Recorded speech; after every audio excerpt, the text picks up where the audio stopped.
დილამშვიდობისა 11 საათი 18 წუთი გახლავთ რადიომედის დილის არხის ფორმატში განვაგრძობთ მუშაობაზე ჩვენ გამოვეხმაურებით ეროვნული არქივის საგანმანათლებლო პროექტს რომელიც სკოლებს შორის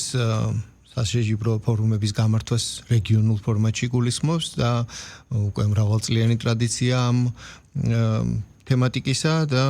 საკითხზე სასაუბროდ რადიომედის სტუდიაში ისტორიკოს ეროვნული არქივის სამეცნიერო განყოფილების თანამშრომელს ბატონ ლევან ჯიქიას მასმესლობთ გამარჯობა.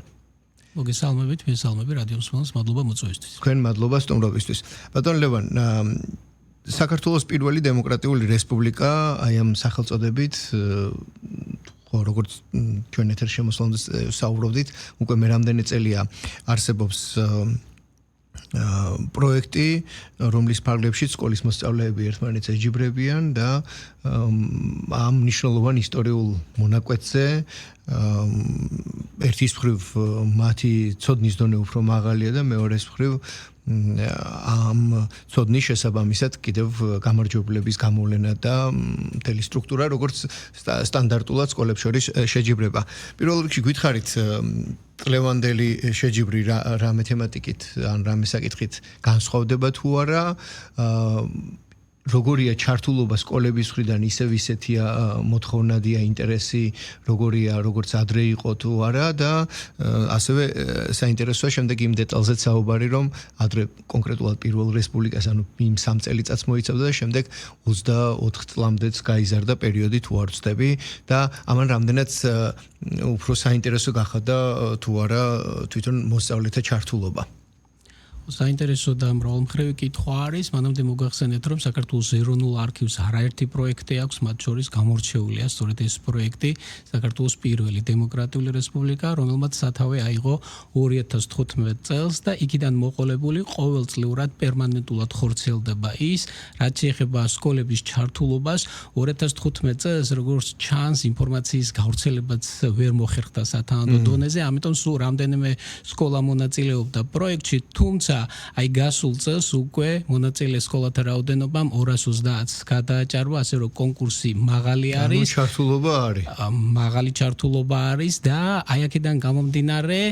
ფინალში დაახლოებით 30-დან 40 გუნდამდე გადადის. პროექტი ხორციელდება 2 ეტაპად, ტარდება ნახევარფინალი, შემდეგ ფინალი, ნახევარფინალს სკოლების რეგიონებიდან გამომდინარე, მათი გეოგრაფიიდან გამომდინარე, ვატარებთ საქართველოს რამდენიმე ქალაქში ერთდროულად, მაგალითად, შარშან ნახევარფინალი ჩატარდა თბილისთან ერთად ქუთაისში, ზუგდიდსა და ბათუმში. ჩვენ გვინდა რომ რაც შეიძლება ნაკლები კილომეტრების გავლა მოუწიოთ მოსწავლეებს და ეს ორგანიზატორები ჩავლენ. მაქსიმალურად გათვალისწინებულია, ჩვენ თვითონ ჩავდივართ ამ ქალაქებში და უზრუნველყოთ პროექტის ჩატარებას. ამასთანავე მინდა გითხრათ, რომ ჩვენ ხელშეკრულება გვაქვს გაფორმებული გიორგი მოსიძის ჯგუფთან, რასად როდის ჯგუფთან და სწორედ მათგან გვაქვს ეს პროექტი ფაქტობრივად ნაყიდი, ნებართვა მათგან გვაქვს და სწორედ ფორმატი ზუსტად იგივე არის და თვითონ ისინი წარმართავენ ამ პროცესს, ჩვენ მხოლოდ მასალებს უგზავნით ამ ჯგუფს, კითხვებს თვითონ ისინი ადგენენ, წამყვანებიც ისინი არიან და კიდევ ერთხელ მინდა ჩვენს მონაწილეებს მათ მართალია ეს იციან, მაგრამ შევახსენო, რომ წელსაც რა თქმა უნდა ფინალის წამყვანი თავად გიორგი მოსიძე იქნება. ეხლა რაც შეეხება თქვენს კითხვას, რატომ შევაჩერეთ ჩვენ არჩევანი საქართველოს პირველ დემოკრატიულ რესპუბლიკაზე. მოგეხსენებათ, საბჭოთა პერიოდში ფალსიფიცირებული იყო საქართველოს უახლესი ისტორია, განსაკუთრებულ წნეხს განიცდა საქართველოს უახლესი ისტორია, მთლიანად ზოგადად ისტორია გარკვეულ კონიუნქტურის ჩარჩოებში იყო მოქცეული, მაგრამ ეს განსაკუთრებით ითქმის საქართველოს უახლეს ისტორიას და უახლეს ისტორიაში კიდე ცალკე უნდა გამოვყოთ საქართველოს დემოკრატიული რესპუბლიკის ისტორია 1918-1921 წლები იმ პერიოდის სასკოლო საუნივერსიტეტო სახელმძღვანელოებს თუ გადახედავთ არაფერი არ წერია იმ პერიოდზე, თუ წერია სულ რაღაც რამდენიმე წინადადები და ცხადია უარყოფით კონტექსტში არის ნახსენები. მხოლოდ და მხოლოდ ნოე ჟორდანია შეიძლება და ყოფილიყო ნახსენები და არავინ არ იცოდა ის მთავარი მოქმედი პირები, ვინც მაშინ საქართველოს დამოუკიდებლობის სადარაჯოზე იდგნენ, ან შემდეგ დამოუკიდებლობის დაკარგვის მოგვიანო პერიოდში იბრძოდნენ ამ დამოუკიდებლობის აღსადგენად და აი მე-20 საუკუნის 80-იანი წლების მიწურულიდან, როდესაც საქართველოში ახალ ეტაპზე ავიდა ეროვნული მოძრაობა, იქ მიტინგებზე გაჟღერდა ცალკეული პირების სახელები და ხალხი კითხულობდა ვინ არიან ესენი. აი ფოტოსურათზეც კი არ იცოდნენ ეს ადამიანები და ძალიან სასიამოვნოა რომ ბოლო პერიოდში რაც არქივები გაიხსნა ეს ცენზურა მოიხსნა, მკვლევარებს შესაძლებლობა აქვთ იკლიონ საქართველოს ისტორიის ნებისმიერი პერიოდი და ერთ-ერთი პოპულარული გახდა საქართველოს დემოკრატიული ისტორიის კვლევა და დღეს უკვე ძალიან საინტერესო კვლევები გვაქვს და აქ არ შეიძლება მადლობა არ გადაუხადოთ შოთა რუსთაველის ეროვნულ სამეცნიერო ფონდს, რომელიც განსაკუთრებულ ყურადღებას აქცევს ამ საკითხს და ბევრი ისეთი პროექტი და რომელიც ამ პერიოდის შესწავლას ემსახურებოდა და დღეს უკვე ბევრი ასეთი კვლევები გვაქვს და ჩვენ გვინდა რომ სკოლის მოსწავლეები ამ პერიოდით განსაკუთრებით დავაინტერესონ და ეს ინტერესი ჩვენ გვახარებს რომ ყოველწლიურად იზრდება ასე რომ ისინი არ ელოდებიან თუ როდის გამოაცხადებთ ჩვენ ამ კონკურსს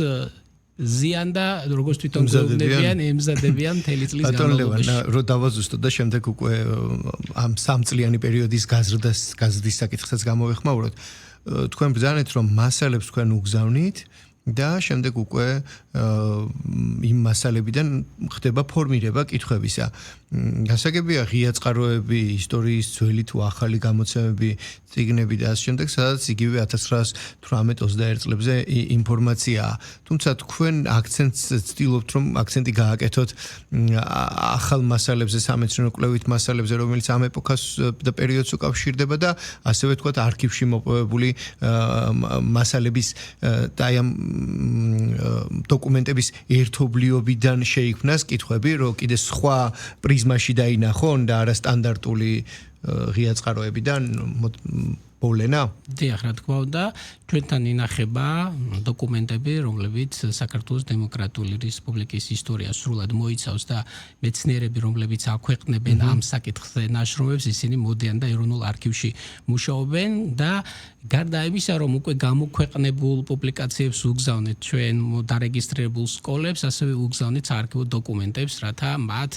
უკვე ამ პერიოდიდანვე დაიწყონ საარქივო დოკუმენტებზე მუშაობა, რათა შემდგომში ისინი ჩამოყალიბდნენ მკვლევრებად და ინტერესი გაეზარდოთ როგორც ასეთი საქართველოს ისტორიის მიმართ. შეიძლება ვინმე თქვას, რომ რა შეიძლება ახალი ითქვა საქართველოს დემოკრატიულ რესპუბლიკაზე, უკვე ბევრი დაიწერა, ბევრი ნაშრომი გამოქვეყნდა, მაგრამ ეს ასე არ არის, საკვლევი კიდევ ბევრია, შესასწავლი კიდევ ბევრია და ამას ჩვენი მოსწავლეები, როდესაც გაიზრდებიან და უკვე ჩვენთან მოვლენ როგორც მკვლევრები, ნამდვილად ამას მიხვდებიან და რაც თქვენ ბრძანეთ აი ამ პერიოდის ქრონოლოგიური ჩარჩოს გაზრდაზე 2024 წელს თქვენ იცით 100 წელი შესრულდა 1924 წლის ანტისაბჭოთა ეროვნული აჯანყებიდან და ამიტომ გადაუწყვეტეთ რომ მიუხედავად იმისა რომ პროექტს ჰქვია საქართველოს პირველი დემოკრატიული რესპუბლიკა მისი ქრონოლოგიური ჩარჩო გაგვეზარდა და დავტოვეთ შარშანაც ეს ქრონოლოგიური ჩარჩო წელსაც და მომავალში შეიძლება კიდევ უფრო მეტად გაიზარდოს ეს. სწორიც არის, იმიტომ რომ ის 3 წელი კი იყო პირველი რესპუბლიკის პერიოდი, თუმცა შემდეგი წლები სწორედ იმ 3 წელიწადში შექმნილი ეპოქის გამოძახილი იყო და მცდელობები საქართველოში თუ ქვეყნის ფარგლებს გარეთ ვის ავად, ვის კარგად, ვის როგორ რა გამოსდიოდა გასაგებია ხა წითელი კომუნიზმის შესაძლებლობები ტოტალური,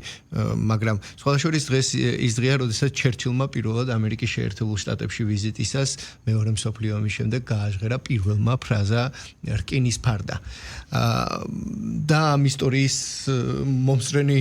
ვიყავით, მის ნარჩენებზე შემდეგ უკვე საქართველოს პირველი 3 წლისგან განსხვავებით, აგე უკვე მესამე ათეული წელია დამოუკიდებლად არსებობს და იმედი მაქვს, რომ ეს მოცემულობა ასე დარჩება სამარაჯამოდ. როგორ ფიქრობთ დღეს, როდესაც საქართველოს დამოუკიდებელია? თქვენ ბრძანეთ, რომ კომუნიზმის პერიოდში ისტორიის წიგნებში გასაგები მიზეზების გამო გაკვირით იყო ყველაფერი ნახსენები და საერთოდ სხვა კონტექსტში ის 3 წელიწადი. თაობები ასე გაიზარდა. და ახლა როდესაც ჩვენ თუნდაც წყაროების მიმართ ღიაობა გვაქვს და აი ამ ღია საზოგადოებაში ვართ, როცა ინფორმაციის მიმოცვლა ხდება, თუ ადრე საერთოდ ინფორმაციის მოძიება იყო რთული და დრო სჭირდებოდა, ახლა ინფორმაცია თავზე საყრელადაა და დროც დაჩქარებულია პირიქით სხვა პრობლემები გვაქვს ხო იმ ინფორმაციებში იპოვო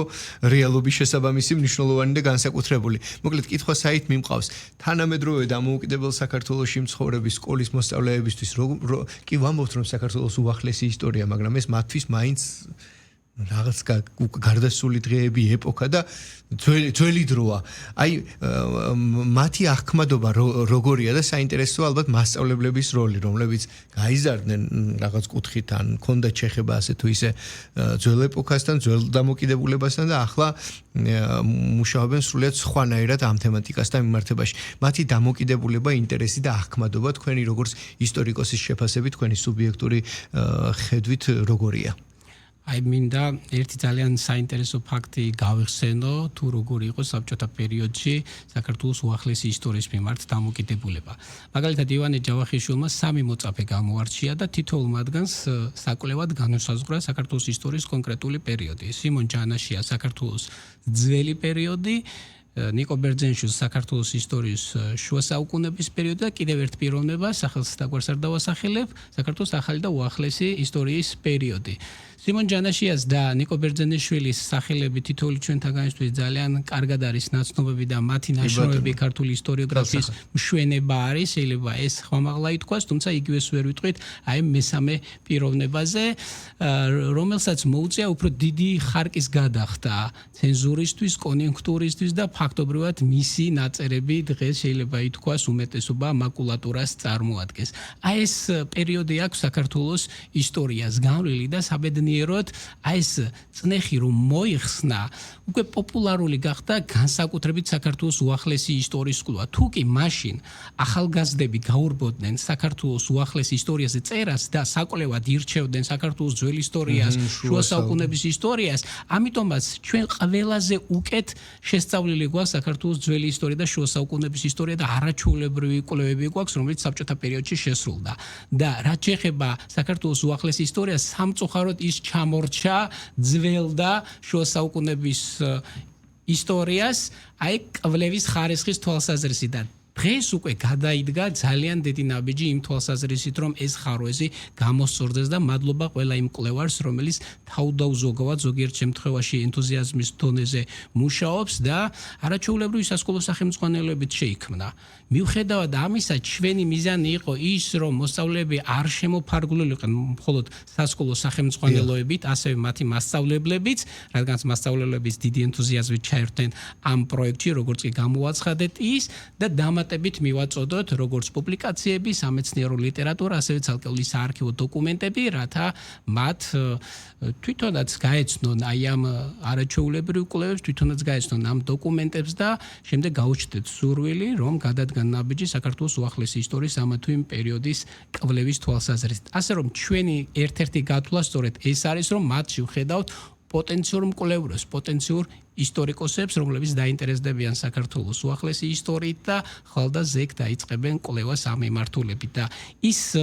გამოხმაურებები, ის ენთუზიაზმი, რომელიც ამ პროექტთან დაკავშირებით მთელი საქართველოს მასშტაბით არის, ჩვენ ამის იმედს გვაძლევს ნამდვილად და მე არ შემიძლია არ ვისარგებლო შემთხვევით და მადლობა არ გადავხატო საქართველოს იუსტიციის სამინისტროს, რომელიც ჩვენი ფინანსური მხარდამჭერი არის ამ პროექტის განხორციელების დროს, ასევე განსაკუთრებული მადლობა მინდა უთხრა საქართველოს განათლების, მეცნიერების და ახალგაზრდობის სამინისტროს, ჩვენ უპირველეს ყოვლისა მათ მიუნვართავთ შესაბამისი წერილით, რათა მოგვეცეს სკოლებთან ურთიერთობის საშუალება, რათა ეს პროექტი განვახორციელოთ. თვითონ განათლების სამინისტრო ინფორმაციას პროექტის შესახებ უგზავნეს შესაბამის რესურს ცენტრებს და ისინიც გვეხმარებიან ამ ინფორმაციის გავრცელებაში და აი ამ თანამშრომლობის შედეგია ის, რომ პროექტი აბსოლუტურად შეიძლება ითქვას, რომ არის წარმატებული. პროექტში მონაწილეობენ მხოლოდ საჯარო სკოლები თუ უფლება აქვთ ასევე კერძო სკოლებსაც მონაწილეობის მიღება და მეორე კითხვა აქვე გავაერთიანებ სტატისტიკურად როგორია ეს რეალურად ისტორიის თემატიკაა და მასწავლებლები ძირითადად ისტორიის მასწავლებლები არიან, ვინც კურირებენ თუ ჰუმანიტარული საგნის მასწავლებლებიც არიან, როგორია ამ ხრივ სტატისტიკა საინტერესოა. ისტორიის მასწავლებლები არიან, რათა სრულფასოვანი მხარდაჭერა აღმოუჩინონ მზადების პროცესში მოსწავლეებს. აქვე ვიტყვით, რომ საქართველოს ეროვნულ ვებ გვერდზე, ვინც არ იცის, განთავსებულია ინფორმაცია პროექტის შესახებ, archives.gov.g, ასევე ჩვენს Facebook გვერდზე და იქ დეტალური ინფორმაცია დევს თუ როდის იწყება რეგისტრაცია, რომელიც უკვე დაწყებულია 2 მარტს დაიწყო და 20 მარტის ჩათვლით გაგრძელდება.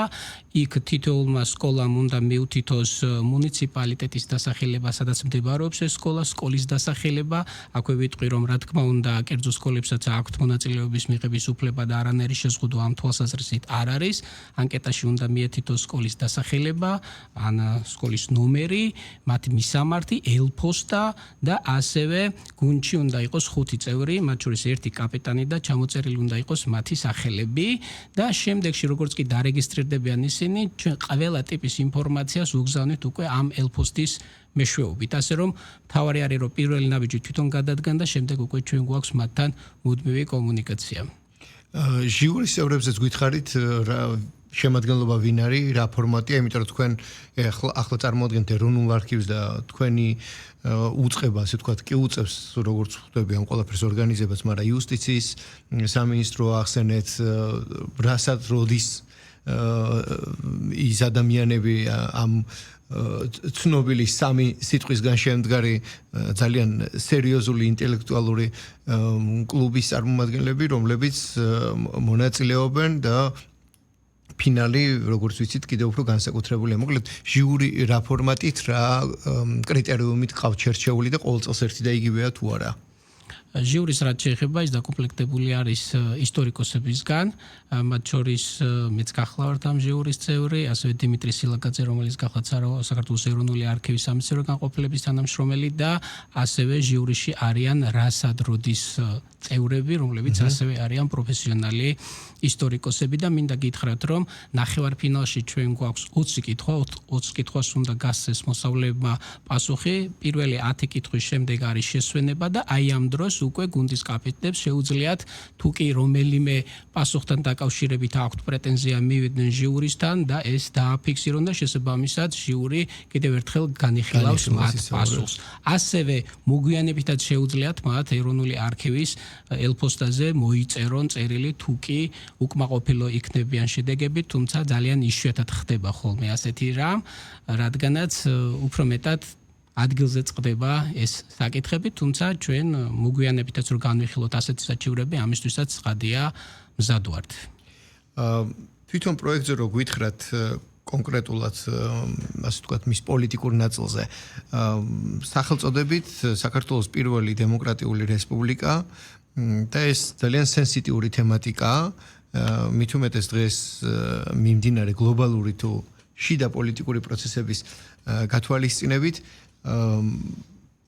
თემატიკა არათუ შემცირდა, არამედ 1921 წლიდან 24-მდეც გაიზარდა. მიმდინარე პროცესების ფონზე მისი მნიშვნელობა როგორია და რამდენი წელია რაც არსებობს და როგორც ამბობთ, სკოლების ჩართულობა და ინტერესი კვლავ შენარჩუნებულია, საკმაოდ მაღალია, თქვენ 250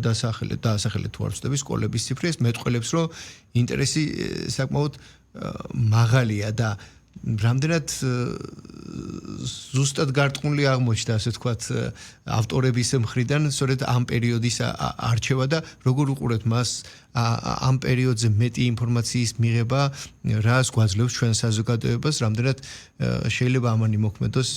ცნობილი ფრაზა ისტორია გაკვეთილია და რაც უკეთესად შევძლებთ ისტორიის გაანალიზებას, მით ნაკლებ შეცდომას დაუშვებთ, აი ამ კონტექსტში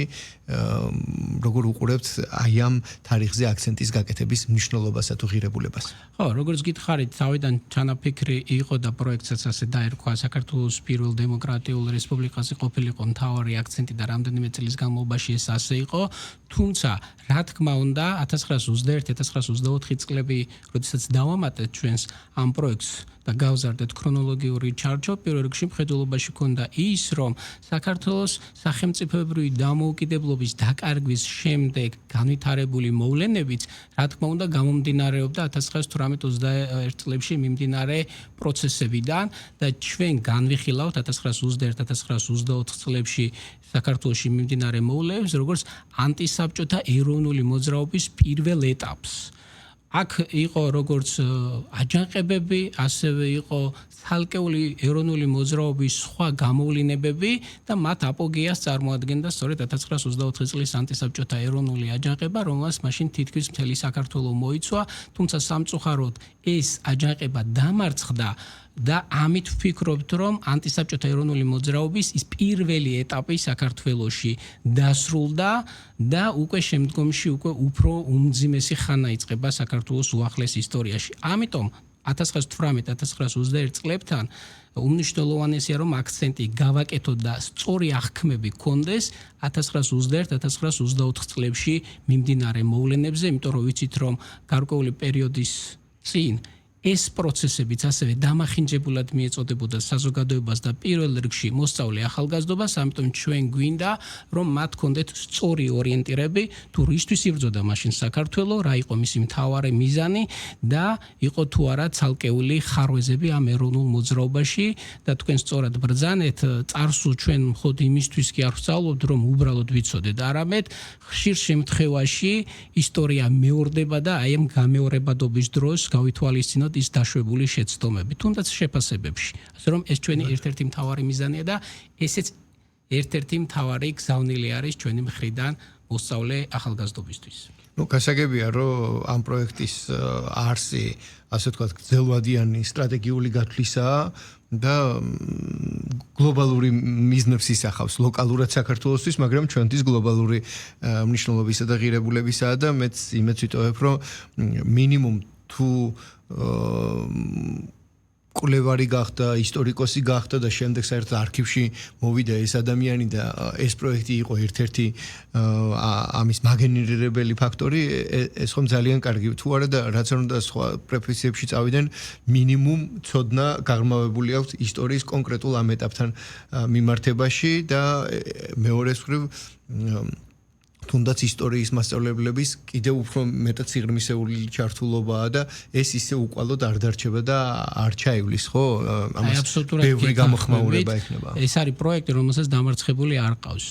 როგორ შეიძლება დამარცხებული იყოს მოსწავლე ახალგაზრდა, რომელიც ინტენსიურად სწავლობს საქართველოს ისტორიის ამა თუ იმ პერიოდს, ეცნობა ძალიან ბევრ სამეცნიერო ნაშრომს, ძალიან ბევრ პუბლიკაციას და გონებრივ ჰორიზონტს იფართოებს. მიუხედავად ამისა, როგორც ყველა პროექტს, გამარჯვებულებს შორის გამარჯვებულები უნდა გვყავდეს აუცილებლად, საპრიზო ადგილზე გასულ გუნდებს ვასაჩუქრებთ ფასიანი საჩუქრებით, როგორც ეს არის ნოუთბუქები, აიპოდები და სხვა მსგავსი საჩუქრები და ჩვენ ამავდროულად ვითვალისწინებთ სხვა გარემოებასაც, მაგალითად შეიძლება საპრიზო ადგილზე ვერ გავიდეს რომელიმე სკოლა, რომელიმე გუნდი, თუმცა თუ ისინი ეს სკოლა მდებარეობს საოკუპაციო ეგრეთ წოდებულ საოკუპაციო ხაზთან ახლოს, თუ არის მაღალმთიანი სკოლა, ან თუ ბევრჯერ აქვს საქართველოს ეროვნული არქივის ამ პროექტში მონაწილეობა მიღებული და კარგი თამაში აჩვენა, ანუ მაღალი ქულები დაიმსახურა, ასეთ შემთხვევაში ასეთ გუნდებსაც ფასიანი საჩუქრებით ვაჯილდოებთ. ეს სამოტივაციო ელემენტიც მნიშვნელოვანია. რა თქმა უნდა და ესეც კარგად მუშაობს და კიდევ ერთი ნათელი დასტურია იმისა, რომ